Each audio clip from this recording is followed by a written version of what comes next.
निराकार प्रभु का ज्ञान हमें अंधेरे से उजाले की ओर ले जाने वाला एकमात्र ऐसा रास्ता है जो हमें पूरा सतगुरु ही दे सकता है। पर निराकार और अहंकार एक साथ कभी नहीं रह सकते। एक ऋषि के पास एक युवक ज्ञान लेने पहुंचा। ज्ञान अर्जन करने के बाद उसने गुरु को दक्षिणा देनी चाहिए। गुरु ने कहा, मुझे दक्षिणा के रूप में ऐसी चीज़ ला कर दीजिए जो बिल्कुल व्यर्थ हो।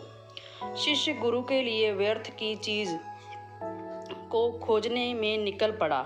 उसने मिट्टी की तरफ हाथ बढ़ाया तो मिट्टी बोल पड़ी, क्या तुम्हें पता नहीं है कि इस दुनिया का सारा वैभव मेरे ही गर्भ से प्रकट होता है। ये वनस्पतियाँ, ये रूप, ये रस और गंध सब कहाँ से आते हैं? यह सुनकर शिष्य आगे बढ़ गया। थोड़ी दूर जाकर उसे एक पत्थर मिला।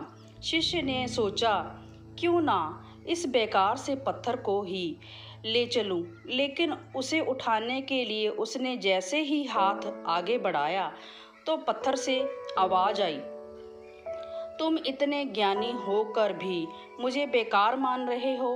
बताओ तो, अपने भवन और मंदिरों में किसे गढ़कर देव देवी प्रतिमाएं स्थापित की जाती हैं? मेरे इतने उपयोग के बाद भी तुम मुझे व्यर्थ मान रहे हो। यह सुनकर शिष्य ने फिर से अपना हाथ खींच लिया। अब वह सोचने लगा, जब मिट्टी और पत्थर इतने उपयोगी हैं तो व्यर्थ क्या हो सकता है। तभी उसने मन से एक आवाज़ आई। उसने गौर से सुना। आवाज़ कह रही थी कि सृष्टि का हर पदार्थ अपने आप में उपयोगी है। वास्तव में व्यर्थ और तुच्छ तो वह है जो दूसरों को व्यर्थ और तुच्छ समझता है। व्यक्ति का अहंकार एक ऐसा मात्र तत्व है जिसका कहीं कोई उपयोग नहीं होता। यह सुन शिष्य गुरु के पास आकर बोला, गुरुवर, आपको अपना अहंकार गुरु दक्षिणा में दे देता हूँ। ये सुनकर गुरु बहुत खुश हुए।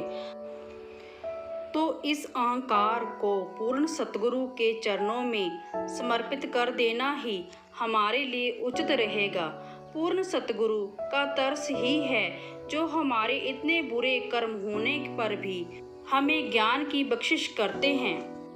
तो प्यारी साध संगत जी, वक्त के सतगुरु माता सुदीक्षा जी महाराज वे हमें इतनी बुरी बुरी भावनाएं, काम, क्रोध, मोह, लोभ, अहंकार, इन सबको नहीं देखते और हमें ज्ञान से भरपूर कर देते हैं।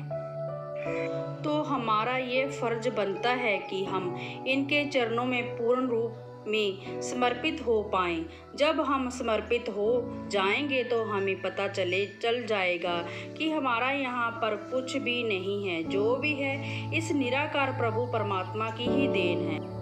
तो इसको कर्ता मानेंगे तो हमें कभी भी अहंकार नहीं होगा। प्यारी साध संगत जी, प्यार से बोलना। धन निरंकार जी।